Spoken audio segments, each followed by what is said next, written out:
ये खबर पारुल यूनिवर्सिटी द्वारा प्रस्तुत की गई है। पंजाब कांग्रेस में क्यों मची है सियासी हलचल? चन्नी गुट झुकेगा या हाईकमान? क्या पंजाब कांग्रेस में खत्म होगी बगावत? राजा वडिंग की कुर्सी पर क्यों छिड़ी जंग?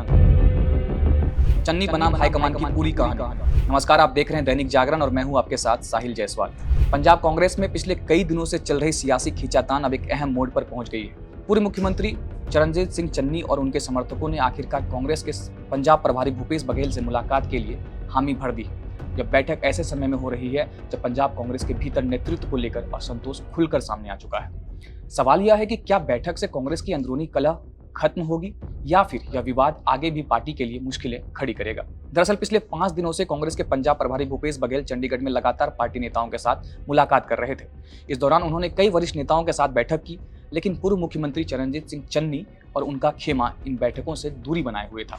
इसमें साफ संकेत मिल रहे थे कि पंजाब कांग्रेस के भीतर मतभेद अभी भी खत्म नहीं हुए हैं। हालांकि अब स्थिति बदलती नजर आ रही है। शनिवार सुबह 11 बजे चंडीगढ़ में विधायक राणा रघुरजीत सिंह के आवास पर भूपेश बघेल और चन्नी गुट के बीच अहम बैठक तय हुई है।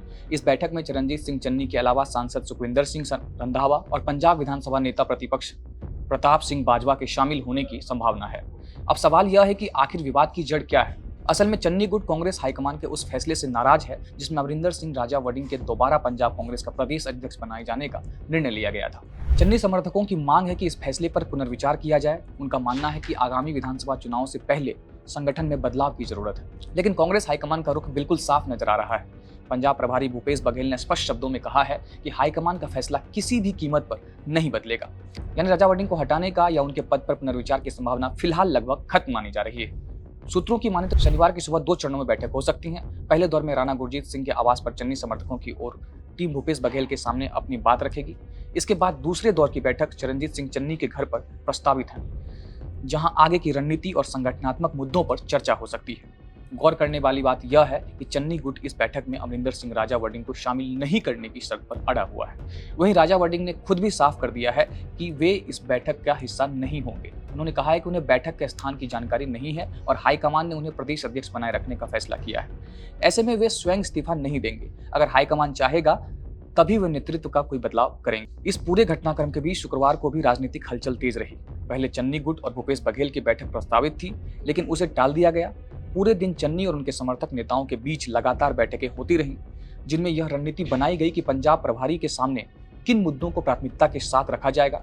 बाद में चरणजीत सिंह चन्नी ने सोशल मीडिया पर पोस्ट साझा कर शनिवार की बैठक की पुष्टि भी कर दी।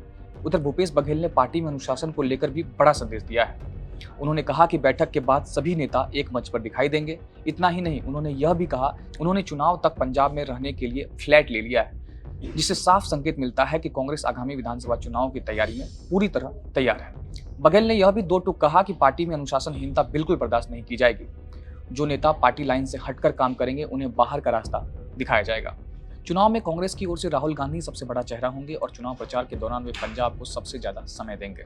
अब सबसे बड़ा सवाल यही है कि क्या शनिवार की यह बैठक पंजाब कांग्रेस में महीनों से चली आ रही गुटबाजी का अंत करेगी या फिर मतभेद किसी रूप में सामने आ जाएंगे। क्योंकि चुनाव जितना करीब आएगा, संगठन की एकजुटता कांग्रेस के लिए उतनी ही अहम होती जाएगी। फिलहाल सभी की निगाहें शनिवार की एक अहम बैठक पर टिकी हैं।